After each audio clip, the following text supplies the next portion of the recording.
ചേന്നമംഗലം കൂട്ടക്കൊലപാതക കേസിൽ പ്രതിക്കായി ഇന്ന് police custody അപേക്ഷ നൽകും. പ്രതി ഋതുവിനെ വിശദമായി ചോദ്യം ചെയ്യാനാണ് പോലീസിന്റെ തീരുമാനം.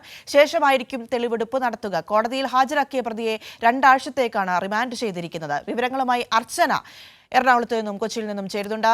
അർച്ചന, ഗുഡ് മോർണിംഗ്. നാടിനെ നടുക്കിയ ഒരു സംഭവം, കൂട്ടക്കൊലപാതകം, അതും എല്ലാവരുമുള്ള ഒരു സമയത്ത് നടന്ന അതിദാരുണമായ ഒരു സംഭവം.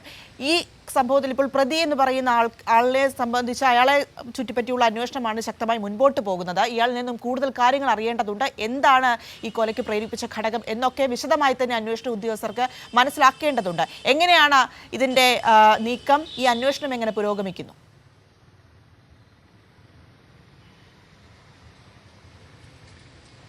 പ്രിയ, ഈ ചേന്നമംഗലത്തെ അരും കൊലയിൽ വിശദമായ അന്വേഷണത്തിലേക്ക് തന്നെ കടക്കുകയാണ് സംഘം. ഇതിന്റെ ഭാഗമായിട്ടാണ് ഇന്ന് പ്രതി ഋതുവിനായി കസ്റ്റഡി അപേക്ഷ നൽകുന്നത്. വിശദമായ ചോദ്യം ചെയ്യാനും അതുപോലെ തെളിവെടുപ്പ് ഉൾപ്പെടെയുള്ള നടപടികളിലേക്ക് ഇതിനുശേഷം കടക്കാനാണ് അന്വേഷണ സംഘത്തിന്റെ തീരുമാനം. എന്തായാലും അതിക്രൂരമായ കൊലപാതകമാണ് ചേന്നമംഗലത്ത് കഴിഞ്ഞ ദിവസം നടന്നത്. 3 പേരെ വീട്ടിലകത്തേ കയറി വെട്ടിക്കൊലപ്പെടുത്തുകയായിരുന്നു ഒരാൾ, അതായത് വിനീഷയുടെ ഭർത്താവ്.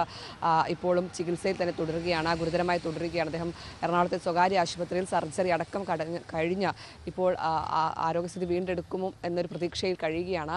എന്തായാലും അതിക്രൂരമായ കൊലപാതകമാണ് കഴിഞ്ഞ ദിവസം നടന്നത്. ഇതിന്റെ ഭാഗമായി ഇന്നലെ അന്വേഷണ സംഘം പ്രധാനമായും വ്യക്തമാക്കിയത് പ്രതിക്ക് യാതൊരു തരത്തിലുള്ള മാനസിക പ്രശ്നങ്ങളും ഇല്ല എന്നാണ്. ഇത്തരത്തിലുള്ള യാതൊരു ചികിത്സയും ഇയാൾ തേടിയിട്ടില്ല. ഇതിന്റെ ഭാഗമായിട്ട് കൂടി കൂടുതൽ അന്വേഷണത്തിലേക്ക് കടക്കുകയാണ്. കാരണം ബോധപൂർവമാണ് പ്രതി ഈ കൃത്യം നിർവഹിച്ചതെന്ന് വ്യക്തമായിട്ടുണ്ട്. അതിന്റെ അടിസ്ഥാനത്തിൽ കൂടുതൽ അന്വേഷണത്തിലേക്ക് കടക്കുകയാണ്. മാത്രമല്ല, ഈ സമയങ്ങളിൽ പ്രതി ലഹരി ഉപയോഗിച്ചിട്ടില്ല എന്ന് പ്രാഥമികമായി നടത്തിയ ഈ പരിശോധനയിൽ കണ്ടെത്തുകയും ചെയ്തിട്ടുണ്ട്. അത്തരത്തിൽ സ്വബോധത്തോടെ അയാൾ ചെയ്ത ഒരു ക്രൂര കൃത്യമാണ് ഇതെന്ന് പോലീസിന് വ്യക്തമായിട്ടുണ്ട്. അതുകൊണ്ട് തന്നെ പഴുതടച്ച അന്വേഷണം നടത്തി കൃത്യമായ കുറ്റപത്രം സമർപ്പിക്കാൻ തന്നെയാണ് അന്വേഷണ സംഘത്തിന്റെ നീക്കം.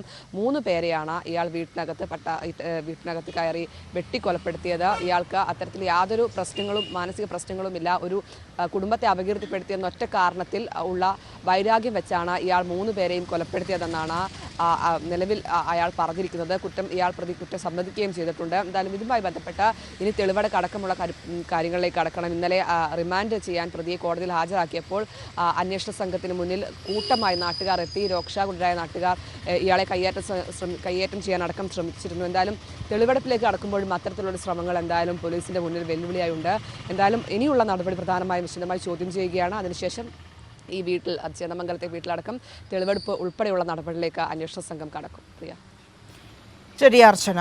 ഈ ചേന്നമംഗലത്തെ കൊലപാതകത്തിൽ അതുമായി ബന്ധപ്പെട്ടുള്ള അന്വേഷണം കേസിൽ നടക്കുകയാണ്. അതിലിപ്പോൾ പ്രതി ഋതുവിനെ വിശദമായി ചോദ്യം ചെയ്യാനുള്ള നീക്കമാണ് പോലീസ് നടത്തുന്നത്. തീരുമാനം അങ്ങനെയാണ്. അതിനുശേഷമാണ് തെളിവെടുപ്പ് നടത്തുക. ഇതിന്റെ വിശദാംശങ്ങളാണ് അർച്ചന നൽകിയത്.